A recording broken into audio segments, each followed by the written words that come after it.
Hər vaxtınız xeyir əziz dostlar. Bura bizim məhəllədir. Mən bir neçə dəfə danışmışam sizə.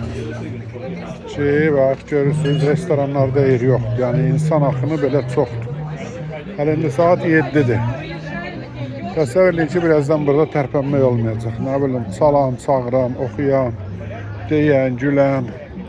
Yəni bu gündəlik Kiyev həyatından bir andır. Yəni o günləri dediyimi mən təsdiq edirəm ki, sizin üçün təsdiq edirəm. Demişdim ki, məhəllədə o adınsız deyin, nə deyirlər ona? Şeylə bağlı.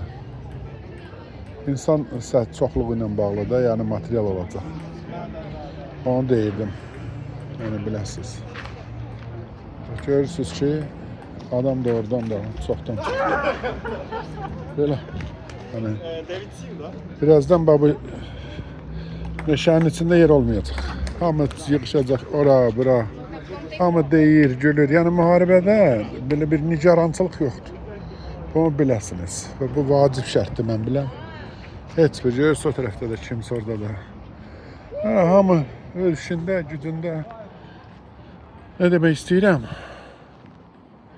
O gün mən dedim, mənə elə gəldi ki, insanlar da istər-istəməz hər cürə insan var. Bəziləri bəlkə də inanmırlar ki, oradan da Kiyevdə belə sakitçilikdir. Ama birazdan bakın de istemezdim mi dəqiqə çalınsın. Ama inanın ki, hava siqnalları çalınsa heç kəslə qaçan deyirlər, yerin verən deyil. Çünki gəlib bu yeri sonra tutmaq məsələsi də var.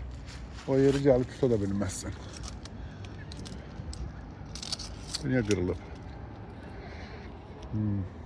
Belə. Bax, Kiyevin hər yeri biləsiniz. Mərkəzi hissə, hətta ən mərkəzi hissədə belə meşəlik. Belə bağlıq, bağatlıq. Hər şey bolluk. İnsanlar deyir, gülür, danışır. Gözünüzdə görürsünüz.